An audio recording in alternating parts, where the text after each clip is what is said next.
Uh, so, Sandy, I think we are live.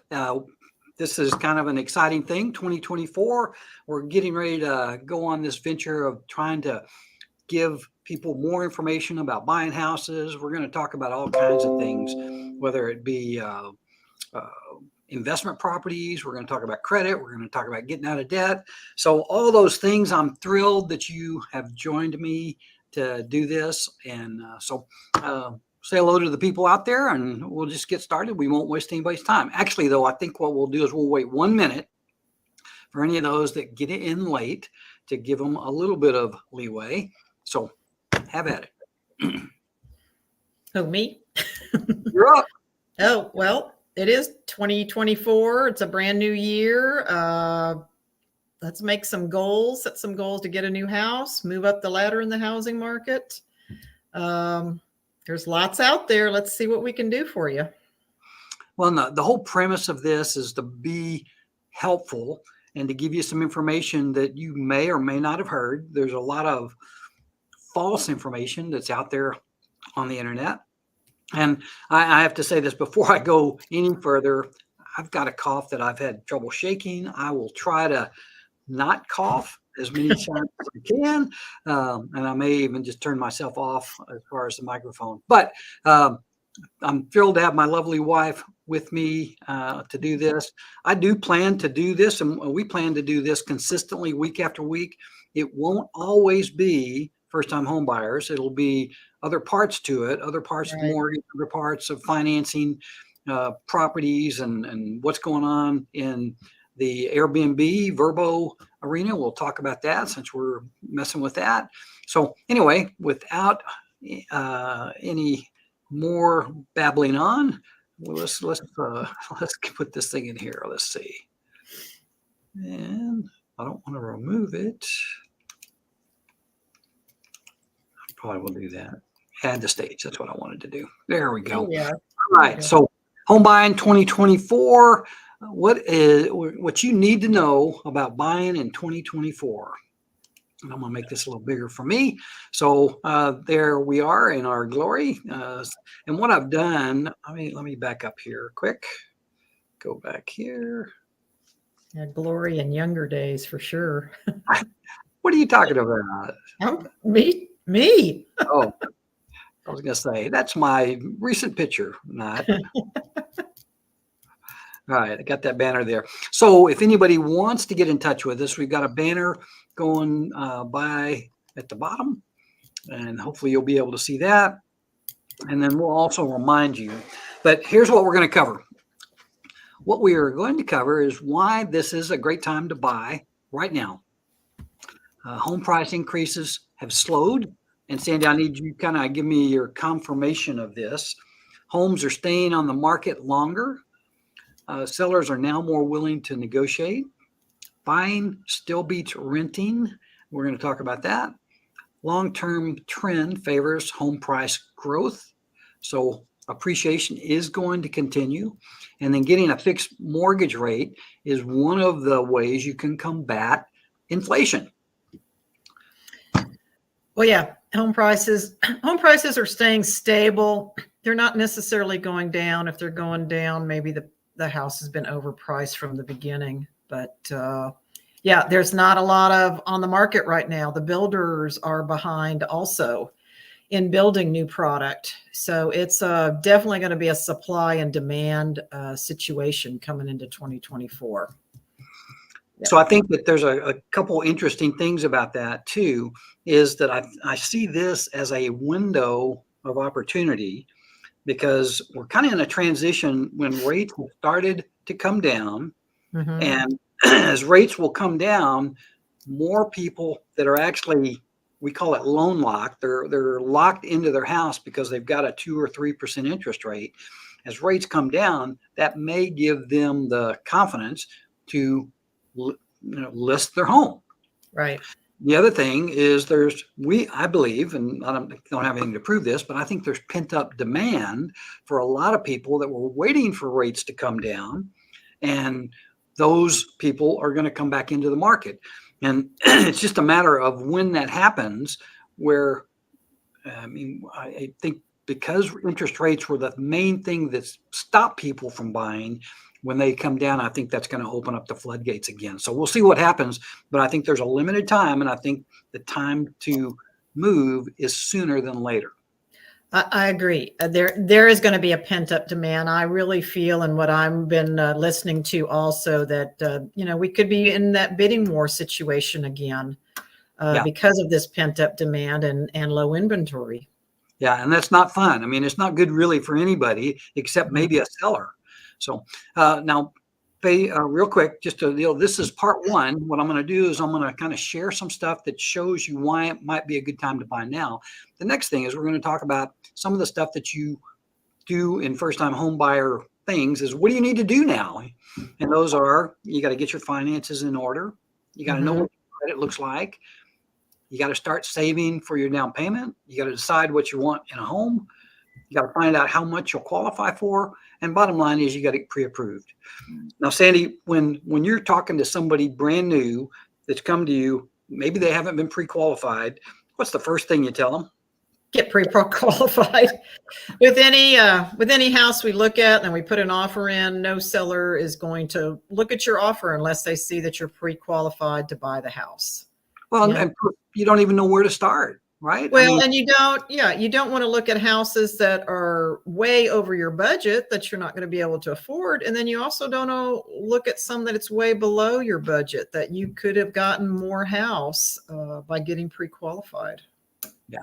So that's a lot of people will contact the realtor first, and that's perfectly fine. But just know that they're going to be sending you to their favorite mortgage guy, which is hopefully me. So anyway, in Sandy's case. All right. So the other thing that I feel kind of honor bound and obligated to ask this question is, are you really ready to buy? And when I say that, that's usually an indication that you've saved some money or you have had the ability to save money. Do you have an emergency fund? Sandi and I are both Dave Ramsey fans. We think that that's an important thing for you not to rely on your credit cards for your emergency fund. So you've got some money saved. Is your income stable? Do you love your job? Are you prepared to take on maintaining a home? Now, I'm not saying that any of these are mandatory, but I think it's smart to think about this kind of stuff to make sure that you're really actually ready to buy a home. I agree. Okay, so I got a little story I'm going to tell real quick, and this is many of these stories come from experiences we've had. But once upon a time, in a bustling city, probably Houston, maybe Kingwood, there lived a young couple, Lily and Sam, not their real names, brimming with dreams and aspiration. Eager to plant roots, they embarked on a journey to buy their first home. The allure of homeownership blinded them to its intricacies and responsibilities. Their new home, while cozy and inviting, soon revealed the hidden cost of ownership, upkeep, maintenance, which neither Lily or Sam had anticipated, began to weigh heavily on them. The garden, once a symbol of the new life, grew wild, and the walls that once echoed with laughter started needing repairs. As life would have it, joyous news arrived. Lily was expecting. The couple rejoiced, but this blessing brought its own set of challenges.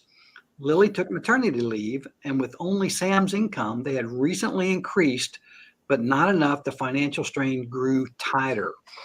As months rolled by, the weight of the mortgage payment, utility bills, unexpected repairs grew unbearable. The home that once symbolized their shared dream began to feel more like a burden. After 2 years, with a heavy heart, they decided to sell.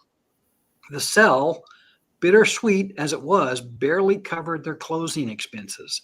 Equity, which they had hoped would be their safety net, was just enough to let them bid farewell to their first home. The tale of Lily and Sam is a poignant reminder of the importance of understanding the full spectrum of homeownership, the joys, the responsibilities, and unforeseen challenges. It's a story that echoes the experiences of many, a gentle nudge to tread the path of major life decisions with both dreams and practical wisdom. So I'm sorry if that was tedious to you, but it's a real deal. And that is a situation where if you're planning on moving into a house, and you know, a lot of couples when they get married, they do that. And anyway, something I want you to just be thinking of in this particular case, that wasn't an idea. Now I've got a couple other stories I may get to, I may not, that are happier, but this is what can happen if you're really not ready to buy. Okay, now we're going to assume everybody else is. So housing price increases have stabilized, and this is kind of an interesting chart, and I used to be able to read this. I think it's 1994 is on the left side, and it goes up to 2022. And right at the end of 2022, the home prices started to come down a little bit. What doesn't show on this chart is they perked right back up. I mean, it didn't stay down very long.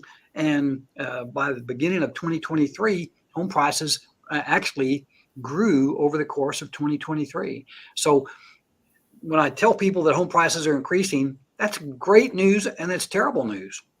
It's great news if you bought. It's terrible news if you're thinking about buying. Mm-hmm. What do you think? Well, what I'm also seeing too is, you know, if here is a good product on the market and it's priced where it should be, that's going to just fly off the market in a few days. But if the house is overpriced and it's got a lot of work that has to be done, those house prices are coming down. So, like I said, if there's a good product on the market, then it's going to hold its price and probably go up in price. So as a realtor, is that part of the responsibility that you take on when you're showing young couples out there that are looking to buy a house, and that you want to make sure that they are paying what is a valid price for that property?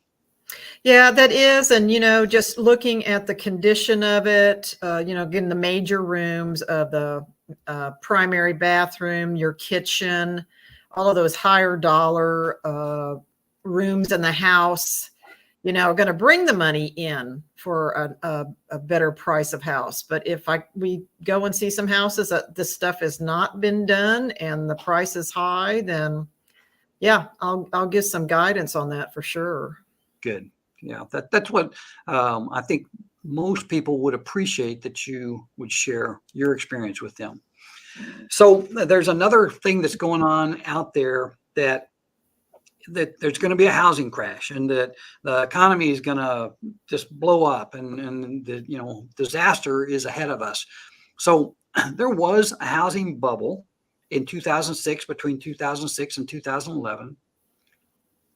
But here, this chart on the right side here is one I don't believe we'll have another one for a while. Now, it's not to say that there won't be one come at some point in time, but if you look at this chart on it says 2007 quarter 1 to 2010 quarter 4. This is the inventory level of homes that were for sale. In the green to the right of that is 2019 quarter 1 to 2022 quarter 4, and probably not too much different right now at first quarter of 2024. The inventory is maybe a tenth what it was, and there was an abundance of inventory at that time. Plus, the mortgage industry, and I know because I was there, that was the ability to qualify was very easy. In other words, a lot of people say if you could fog a mirror, you could qualify for a mortgage. We had crazy deals, and I won't go into all that kind of stuff, but money was being thrown around. Anybody that wanted a house could buy it, and there was just way too much inventory.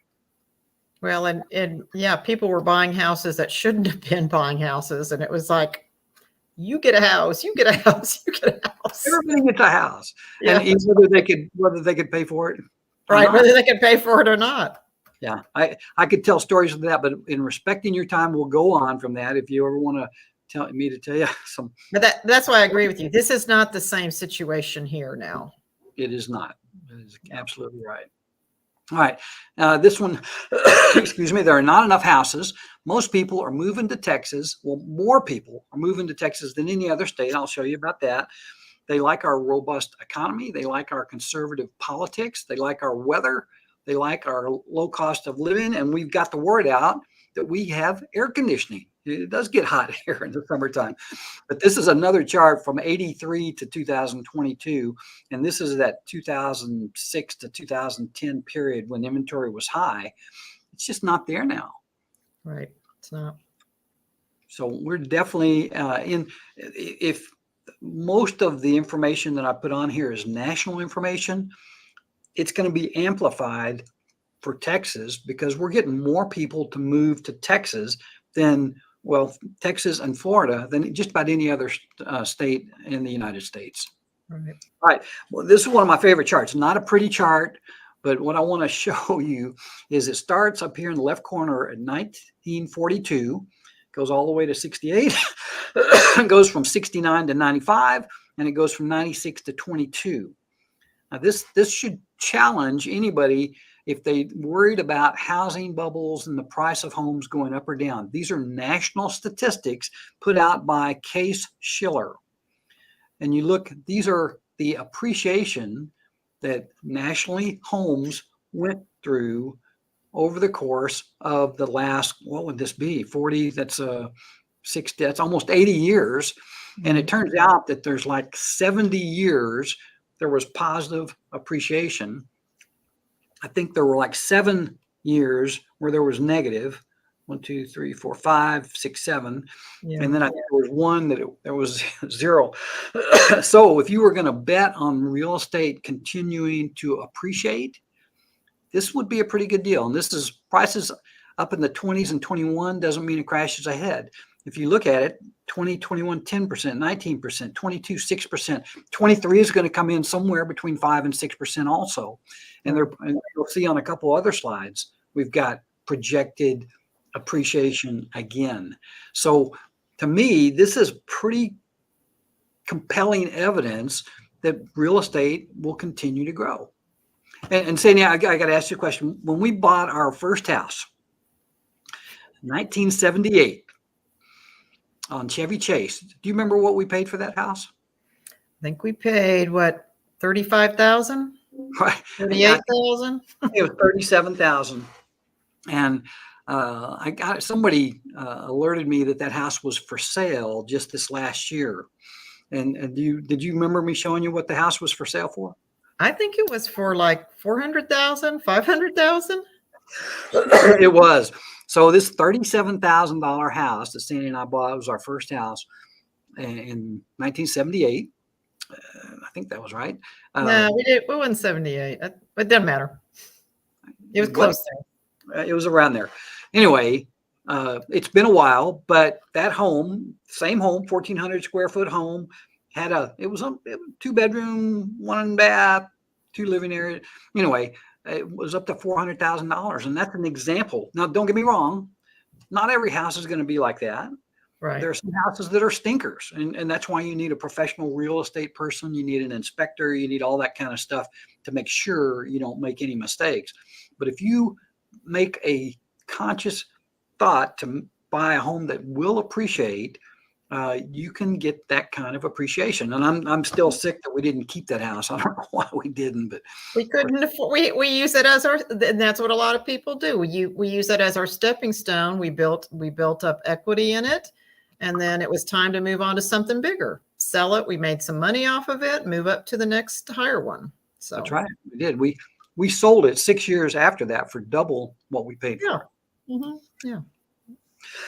Okay, home appreciation can change your financial lives. And I don't know who we're talking to right now or who may be watching, but the whole thought process that you could move into one place, and it doesn't have to be a fancy place, but it might have to be a place that you were discerning about where you bought it. And after living there 5 years, have anywhere from, after you sell it, $50,000 to $100,000, where you've never been able to save more than $5,000 or $10,000. Mm-hmm. This is the kind of thing that what happens when you invest in a real estate, or in this case, invest in your own home. Excuse me. Excuse me 1 second, Sandy. Well, I'm not going to be able to do that. All right. Bear with me.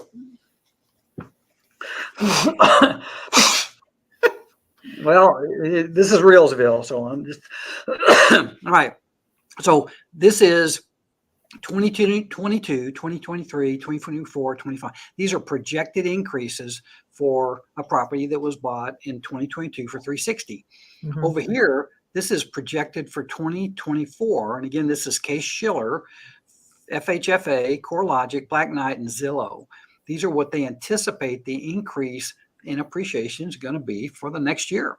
I will edit that out when I get to edit this video. So anyway, enough of that. Enough about that. Okay. So didn't want to make sure that you were able to get in touch with Sandy if you wanted to. And if you wanted to call me, my number's over there. All right. Forbes magazine published February 9, 2023. And this says Florida and Texas experienced the highest influx of people in 2021 at around 221,000 and 170,000.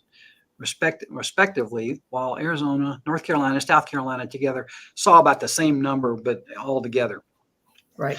They get this information from the moving companies, right?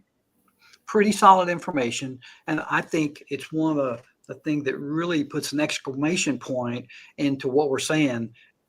Texas is going to be bigger, better. I think we just went over 30 million people in Texas just this last year. And then this is that same article saying number one was Texas, number two was Florida. The states people are leaving. This is interesting. California's got to be one of the most beautiful states geographically, with the ocean, with the mountains, with the weather.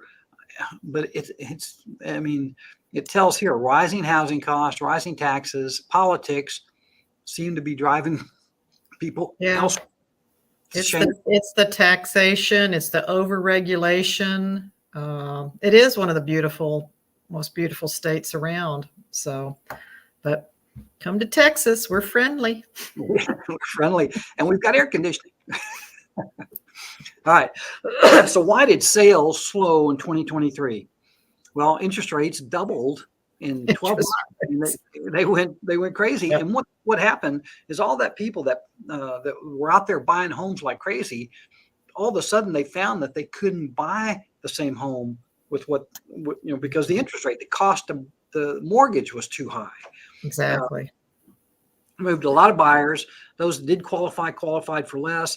And now they've been sitting on the sideline waiting for rates to go back down. And I'll show you some good news. Now, on this chart, I like to look at these charts. In the 80s, this rates went up to the 15, 17%. We bought our second home at this period. It was not pretty. But look, rates came way down. They jumped up a couple times. But right here, this is when rates really dipped for about 2.5 years. And then right after that, this is probably May of 2022 is where I'm thinking that's where they started. And anyway, so rates have been up to the 8s, but right now I did a couple loans just last week that closed and they were in the 5s. Now they were a discount point, but so yeah, when over our lifetime of buying and selling, mortgages in anywhere between the 5 and the 7s is a pretty comfortable place where it's typically at. So, it's just people have to wrap their minds around that right now because I will be 2 and 3s again. That's for sure. Yeah, I did watch a report yesterday that showed that rates could be in the 4s and 5s in a year or two. This chart is today's chart, and this is a bond chart. Okay, so bonds are opposite of the way rates go. Right. So you'd think that because it's going down, that rates are going down. Actually, it's just the opposite. Rates, when bonds go down, rates go up. When bonds go up, rates come down. So this was about October 16th when this trend of the rates going up, even though the bond market was going down, changed. And from that point on, this is when the Fed started realizing that the efforts that they've made to challenge and raise interest rates is starting to have a positive effect on inflation. Right. We looked at numbers and we think that it's going to continue. So 2024 through 2025, particularly early summer, should be really better. And I mean, the fact that that trend has, we might get some rate cuts as opposed to the increases. Excuse me. That's the gurus that I've been listening to too. They feel like coming around April, we're going to see some rate cuts. I Yes. don't know. Yeah. Is that what you're hearing too? Well, the Fed, the March, between March and May is the next couple times that the Fed is going to be looking at numbers that were much higher last year compared Right. to this year, and that's what triggers that. Okay. So I put this slide in there. I like this slide. It's an ugly slide, but how do you stop inflation in your personal situation? Now, my premise of this slide is that when you look at the consumer price index, part of that consumer price index has things in it like groceries, like housing, car cost, all those kind of things.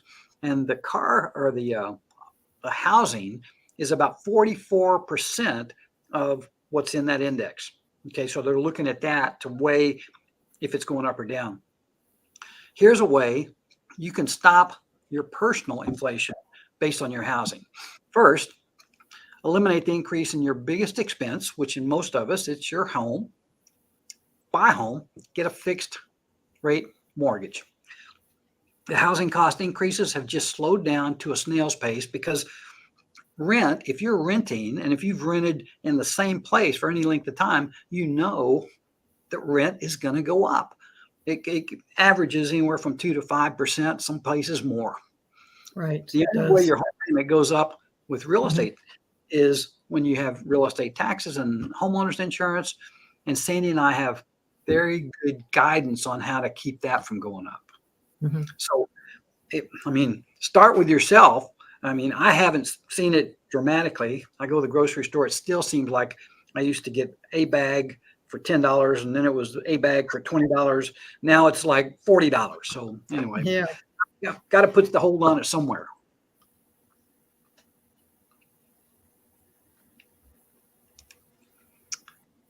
Could home prices go down? Sandi, could home prices go down? Possibly, but I don't think likely. We're just too hot of a state right now. Well, I think that's right. And the fact that we're one of the hottest states to move to, this part down here, Texas cost of living index is 92.1% of what the standard is. So 100% would be the standard. We're well below that. That's why when people come from California or some of these northern states, they come down here and they look at the houses that they can buy for $300,000, $400,000, $500,000. And those are $1 million homes in California or some of these other places. And that's why they look at us like, this is crazy, so cheap down here. Right. Yeah. A lot of people, oh yeah. So my suggestion is get in now. So what are you going to do? That's our question. For those of you out there, what are you going to do? It's decision time. You don't have to buy today, but should you wait? Well, if you call me, I'll show you why you shouldn't wait because remember, home prices are still going up. Is it the right time now? Go ahead. I'm sorry. Another reason too is you don't want to get into these multiple offer situations. If there's houses out there right now that fit your criteria, your neighborhood, your schools and whatever, now's the time to get on to them because once these floodgates of buyers start opening up, there's going to be multiple offer situations again. And, then the price of the house is just going to tick up.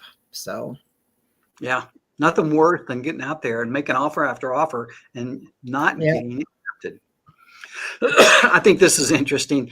The best time to buy was probably 2 or 3 years ago, or for that matter, 10 years ago, or for that matter, 30 years ago. But we can't help you with that. Yeah. But today is going to be a better time than next year. And I can tell you for sure. And Texas is a hot commodity in more ways than one. So what is needed to pre-qualify? Well, I go through this reasonable credit score showing you handle your accounts responsibly. 580 for FHA, 620 for conventional. Proof of consistent and stable income for the last 2 years. Proof of enough assets to cover the down payment and closing costs. Right. We do talk about, well, Sandy, what are the other options they have for closing cost and for down payment? Well, for the closing costs, we can always ask the seller to help with that. A lot of sellers are willing to help with your closing cost assistance so that you can buy the house for them. So, down payment assistance, can't you get a gift from a Absolutely. family member or something?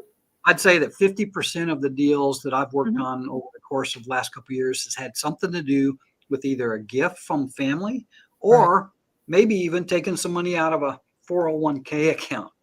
Right. Yeah, I've heard of that too, for sure. So there are options for that. What credit scores are required? Well, I just told you, FHA 580, 620. They want to know that you handled your obligations. I think I double dipped that thing, so I'll just go past that. All right, what determines if you qualify? Well, the key factor is your debt to income ratios. That tells you how much you're going to qualify for. Right. I'm going to try to explain this in a way that it makes sense, but I'm going to move past this slide. But what I want you to notice about this, conventional ratio is about 45%. So if your back ratio, and I'll explain that in just a minute, of a $6,000 income is $2,700. On the FHA, it's more lenient on the debt ratio, and you could buy a home up to $3,300 with the FHA. That's why the FHA is considered a first-time home buyers program. Right. So this next slide will make more sense out of this. Okay. So what I did here, debt ratio calculation, again, we're going to use 6,000 as our income. And in this case, the way I calculated that was I said that, well, I've got it right here. There's two ratios, the front and the back. Front ratio is principal, interest, taxes, and insurance divided by income. So principal, interest, taxes, and homeowners insurance, that represents that 2,000. Okay. Right. 2,000 divided by the income throws out a front ratio of 33%. The back ratio is the principal, interest, taxes, and insurance plus your monthly debt. So your monthly debt, that'd be another $1,000, then divided by the income, that makes the 50%. Okay. This scenario would not qualify for a conventional loan, but it would qualify for an FHA loan. All right. So just so you understand those things, the loan programs are a little different, but if you wanted to, you could use these pictures to get some kind of idea of what you'll qualify for. Now, go ahead. No, I wouldn't say anything. Go ahead.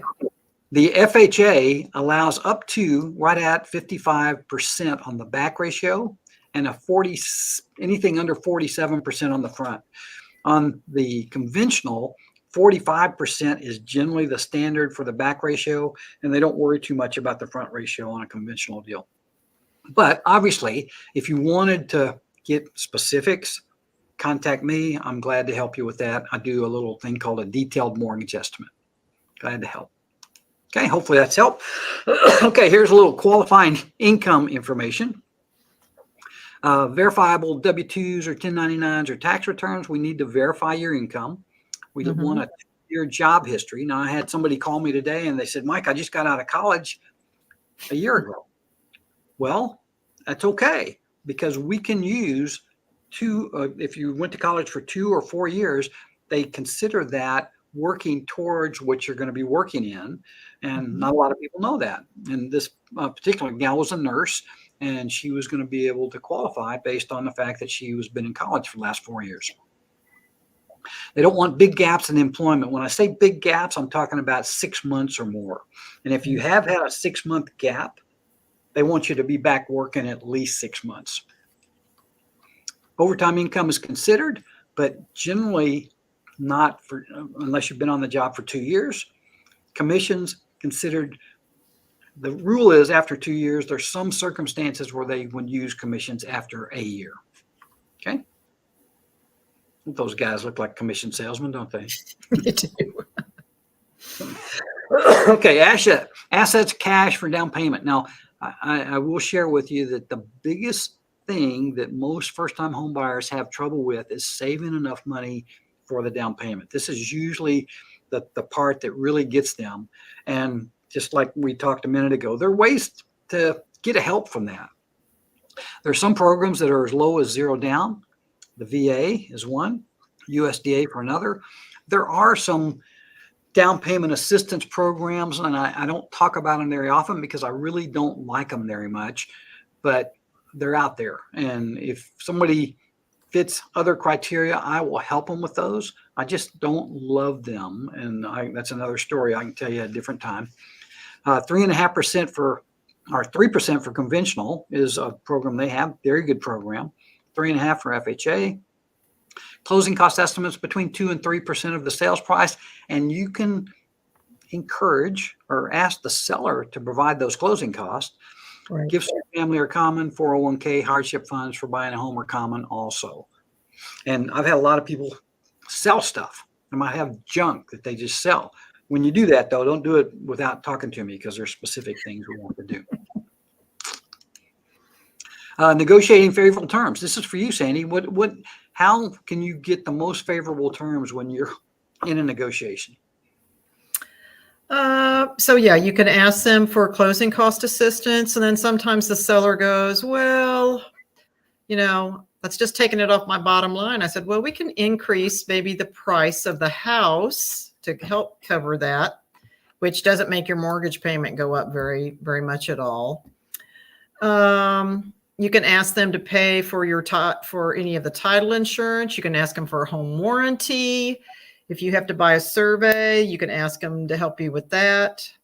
There's all sorts of little things in the contract that are negotiable to help you get in that house. And a lot of times sellers are willing to help too. Well, one of the things I also like to make sure is that the inspection is probably one of your best negotiation tools out there. Can you explain that? Well, once you go under contract, you have what's called an option period, and that's usually the time that you get the house inspected. And if there's anything wrong with the house, you can ask either the seller to repair it, or you can ask the seller for money, and then you get it repaired yourself. So that would be applied to closing cost assistance also. So, yeah. How many houses have you sold that had a perfect inspection? Very few. It hadn't been zero, but there's been some that have been pretty close, but there's always something, even in a brand new build. Even in brand new houses, you get it inspected because there's lots of things that didn't get done on that punch list. That's right. Good point. Okay, is it a good time to buy a house in Houston? Well, interest rates are trending downward. Home prices are still in limited supply, but people are moving to Texas like crazy. Home appreciation is steady right now. What other investment can you live in? Well, I don't know. I guess you could get an RV. We have a relative that just got one. What other investment can you improve? Can you improve? Forgive me for that. So these are one of the things, or a couple of the things that I like about real estate. I've loved it from when I was a kid, to be honest with you. And it's just one of those arenas where if you're careful about it and you have good people around you, this can be a financial blessing for you guys. And Sandy and I'd love to help. Here's a list of additional questions. Now over here, I like to point out, this is, if you wanted to find out more, you can just call us. There's my number down there. And you've seen Sandy going through on this banner down at the bottom. Mm-hmm. You can also go to my website. And on my website, it's got a form where you can fill out an application, or you can just fill out an inquiry. You're more than glad or more than welcome to just fill that out. I'll call you and we'll get together at the kingwoodmortgageguys.com. Here's the link to our app directly. Sandy, close us up. I think this is the last slide. So want to thank you for sharing this time with me, and thank everybody out there too. Yeah, it was a good informative session for sure. Yeah, just give me and Mike a call. We always say we wish we had each other when we were buying our first houses, because we take very good care of first-time home buyers. We walk you through the process. We try to make it as smooth of a transaction as we possibly can. And there's no question that's dumb. Ask it, So don't be afraid to ask questions, but we're here to help. So one last thing is we're going to try to do something like this every Wednesday. And it's going to be on some aspect of real estate that we know a little bit about.